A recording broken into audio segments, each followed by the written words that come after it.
All right, let's kick off this deep dive. And we're going to be talking about animal shelter websites. Okay. And we've got a really interesting article here from Site Design and Now W. And they're a web design company. Right. But they really know their stuff when it comes to like what makes a good shelter website. Yeah, they do. They've done a lot of work in this area. And so we really want to like look at this and figure out like what are those key things that a shelter can do with their website to really connect with people. Yeah. And not just connect, but inspire action. Exactly. Like, actually getting people to adopt or to support the shelter. Right, because it's really like their digital storefront. It really is. It's the first impression for a lot of people. Exactly. So I want to jump into something that I found really interesting in this article. Okay. And it's the power of like success stories. Oh, yeah. Absolutely. I mean, what do you think about that? I think it's so smart because, we're all bombarded with so much information online. But a good story, a success story that really cuts through and connects on an emotional level. It's like proof. Right. Instead of just saying adopt pets, it's great. Exactly. It shows you the happy ending. And it shows the impact. Like, this is what can happen when you adopt. This is what your support can do. Yeah. And I think it's cool, too, because you can do that in so many different ways. Like you can have, Oh, absolutely. a written story, A blog post, a video. You could even do like a little photo series, like a before and after. Oh, that's a good idea. Where you see the animal when they first come to the shelter and then you see them like thriving in their new home. And speaking of photos, the article really emphasizes high-quality images throughout the site. Oh, yeah. Big time. Which makes sense, because like those first impressions really matter, right? It's huge. It's like, when you're scrolling through, you see a blurry, dark photo, you're kind of like, eh. Yeah, you just keep going. But then you see that like, professional-looking photo that really captures the animal's personality, and it makes you stop. Yeah, it's like, oh, I want to know more about this animal. Exactly. And this is where I think a lot of shelters can maybe step up their game a little bit. Yeah. Because we're not just talking about snapping a quick picture with your phone anymore. Right. This is about, maybe investing in a good camera. Yeah. Or even hiring a photographer who specializes in pet photography. Yeah. Because good lighting, good composition. Right. All of that makes a difference. All that stuff you learned in photography class. Yeah. But it really applies here. Absolutely. And, while those photos are super important, we can't forget about the descriptions. Yeah, because you got to have the words to go with the pretty pictures. You do. And it's not just about listing, breed, age, gender. It's about telling a story. Oh, yeah. I love that. What are the animal's quirks? What makes them special? Right. Because, like, instead of just saying energetic dog, you could say, loves to play fetch, great on hikes. Yeah, exactly. Couch potato in the evenings. You paint a picture of their personality. Right. So people can start to envision them in their lives. Exactly. Yeah. And it makes it more memorable, too. You're more likely to remember that dog who loves to chase squirrels than just, a brown and white terrier mix. Right. It's about bringing them to life. And I think while we want to, showcase all those, endearing qualities, Of course. we also have to be upfront about the, practical stuff, right? Oh, absolutely. Like the article is really adamant about clear health and wellness information. Yeah, transparency is key here because, you don't want any surprises down the road. So, being upfront about vaccinations, spay or neuter status, any known medical conditions. Right. Nobody wants to adopt a pet and then hit with a huge vet bill. Right. It's about, setting everyone up for success, both the pet and the family. And all of this information needs to be super easy to find, too. Oh, yeah. Navigation is key. The article really stresses user-friendly navigation, search filters, all that good stuff. You want people to be able to find their perfect match quickly and easily. Being able to search by breed, size, age, location, even temperament, if that's something the shelter tracks. Right. Because if you make it too hard to find that information, people will give up. Yeah, and that's not what we want. Exactly. So we've talked about these amazing pet profiles. Right. These heartwarming success stories. Yeah. But I mean, shelters run on donations, right? They do. So making it easy to donate, that's got to be a top priority. It's huge. And the article talks about this a lot. Making it super clear and easy how to donate. Having that donate button front and center, clear instructions, multiple options. It's like a big giant button. Yeah.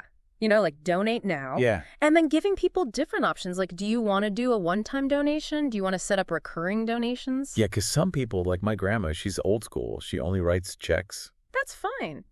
Provide the mailing address too. And even think about things like wish lists. A lot of people like to donate goods, so having a wish list that's linked directly to like Amazon or Chewy. That's a good idea. That makes it so easy. Yeah, so you know exactly what the shelter needs. And it takes the guesswork out of it. You're not donating something they already have a ton of. Right. And the article, it actually uses this analogy. Yeah. Of like, imagine, someone is on that donation page and it's clunky. Yeah. It's hard to navigate. They're going to give up. Absolutely. And that's a lost opportunity. Right. You want to make it as seamless as possible. Almost like those one-click buy buttons on Amazon. Yeah, you just want to make it like, bam, done. Exactly. And while donating money is super important, I mean, there are other ways that people can support shelters. Right. Oh, absolutely. Volunteering. Yeah. That is huge for shelters. So how do we make that volunteer section of the website inviting? Well, I think, first of all, it needs to be visible. Don't bury it somewhere on the website. Way down at the bottom. Yeah, have it front and center. Maybe even have like a rotating banner image on the homepage that features volunteers. That's a good idea. Showing people actually doing the work. And then when you get to the volunteer section itself, make it super clear what opportunities are available. Like spell it out. Don't be vague. Yeah. Do you need dog walkers, cat socializers, Right. event support, office help? Be specific. And then make the sign-up process super easy. Yeah. No one wants to fill out a 10-page application. Exactly. Just the basic information, name, contact info, what areas they're interested in, and maybe a little blurb about why they want to volunteer. Yeah. Keep it short and sweet. So we've talked about these really important features. Yeah, we've covered a lot of ground. But what do you think is that like secret ingredient that ties it all together? I think it's storytelling, and I think we're going to dive into that a little bit deeper in part 2. Okay, sounds good. So stay tuned. All right, we'll be right back. Welcome back. And in part 1, we really got into those essential website features. Yeah. Compelling pet profiles, easy donations, all that good stuff. But the Site Design and Now W article, it really emphasizes that. Like, it's not just about having these elements. It's about weaving them together into this, cohesive experience. Yeah, exactly. And that's where the magic of storytelling really comes in. Storytelling, okay. It's that thread that connects all those individual pieces, and it transforms a website from just, a static information source into something that's really engaging and persuasive. So how do we take, those elements, pet profiles, success stories, and make them sing? Well, think about it like a good movie. Well, a good movie doesn't just list the plot points. Right. It builds a narrative that evokes emotions. It creates connections. Yeah. And a shelter website can do the same thing. Okay, I like where you're going with this. So instead of just a generic welcome message on the homepage, Yeah. what if you had a short video, a really impactful video, that showcases the shelter's mission? Okay. And maybe it features real people talking about why they adopted or why they volunteer. Oh, I like that. So it's like real people, real stories. Exactly. Suddenly, it's not just a website, it's a community. Yeah. It's a community of passionate individuals who care about animals. And then you go to the pet profiles and, I mean, a lot of them, they just list the basic facts. Yeah, very dry. But instead you could weave in anecdotes. Yes. Little observations from the shelter staff. Exactly. Buster, the three-legged terrier, loves belly rubs and chasing squirrels. Yeah, he's got personality. Exactly. He's not just a dog in a kennel. He's a character. He's Buster. He's Buster. And those success stories, Yeah. I mean, you don't want to just bury them on some, No, absolutely. back page of the website. Put them front and center. Maybe as blog posts or even short documentaries. I really like that idea. Where you hear from families who've adopted and they talk about the incredible transformations they've witnessed. They're showing the impact. Exactly. You see the impact of the donations, the volunteer work, and it's really inspiring. And all these happy endings, it makes people want to be a part of that. Absolutely. And the design of the website can play a role in this storytelling too. Okay, how so? Well, the article talks about using visuals strategically. Not just photos, but also, graphics, illustrations, even interactive elements to create a more immersive experience. So it's more than just a website. It's like an experience. Exactly. Yeah. It's about drawing people in and making them feel something. And I think it's really interesting because it's almost like flipping the script on how people typically interact with shelter websites. Yeah. Instead of them having to actively search for information. Right. Yeah. We're presenting this curated narrative Yeah, that pulls them in and makes them care. exactly. It's a much more passive approach, but in a good way. It's like we're telling the story for them. Yeah, and we're guiding them on this journey. And of course, none of this storytelling matters Right. if the website itself is, a mess. Absolutely not. It needs to be well-designed, user-friendly, all of that good stuff. So intuitive navigation, clear calls to action, mobile-friendly design, all those things are still important. Oh, huge.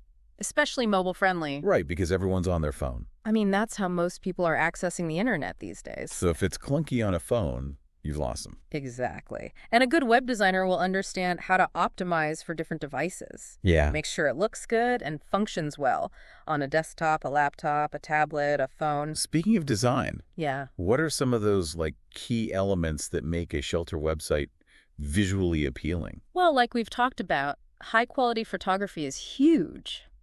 But it's not just about having good photos, it's about using them strategically.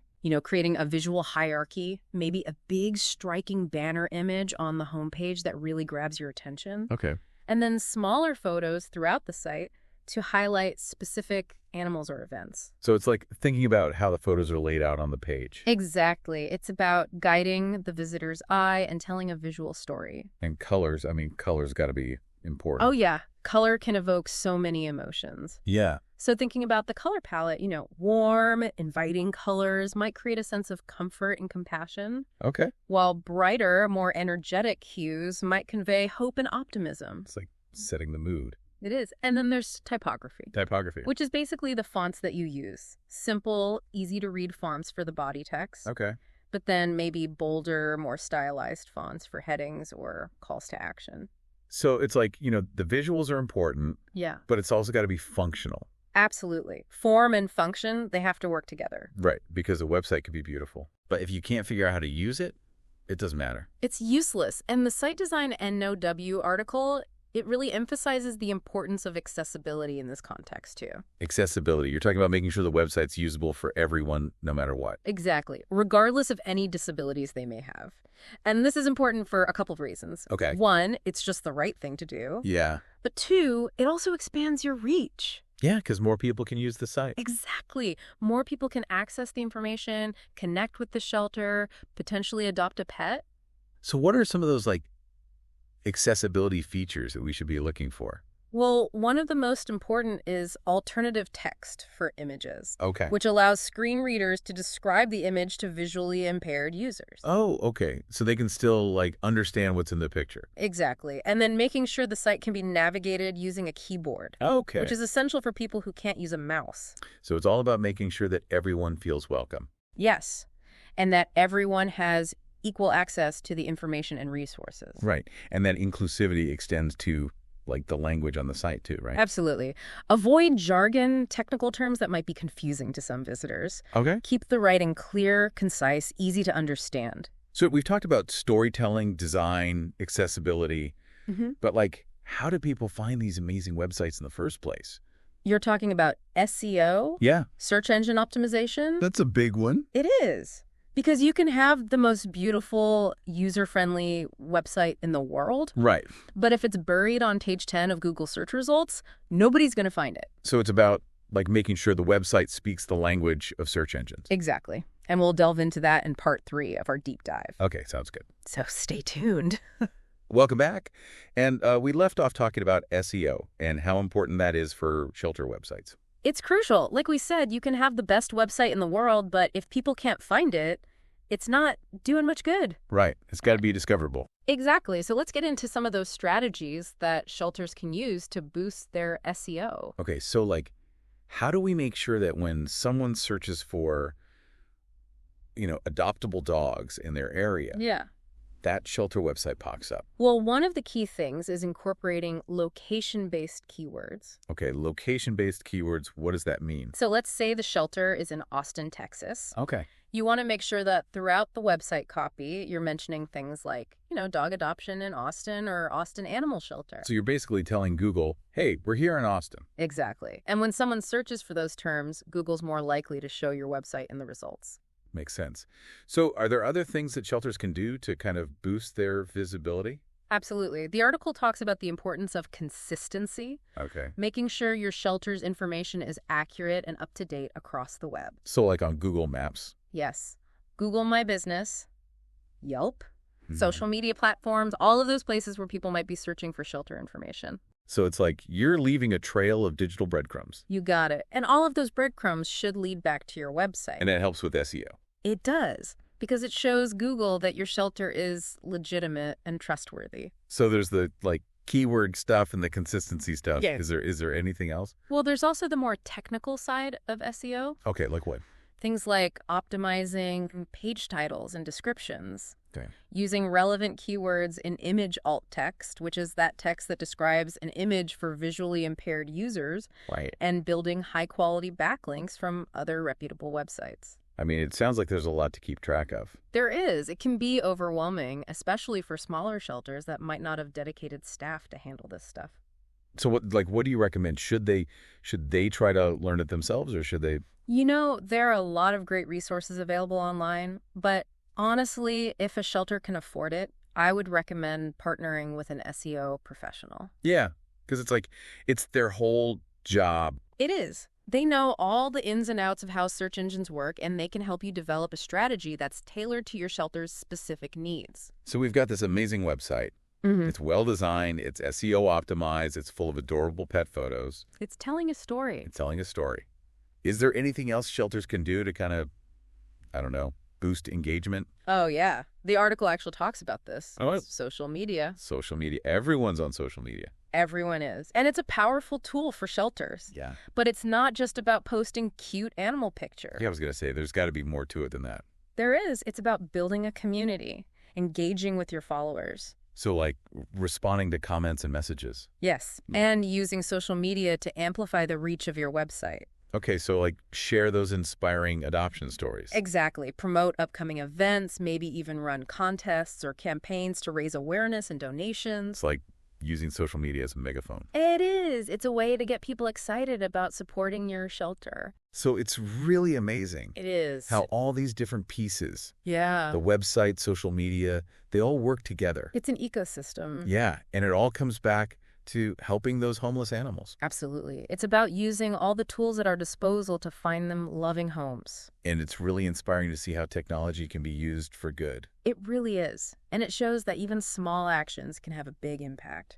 So what's that, like, one final message Yeah. that we want to leave our listener with? I think it's this. If you're passionate about animal welfare, get involved. Yeah. Support your local shelter.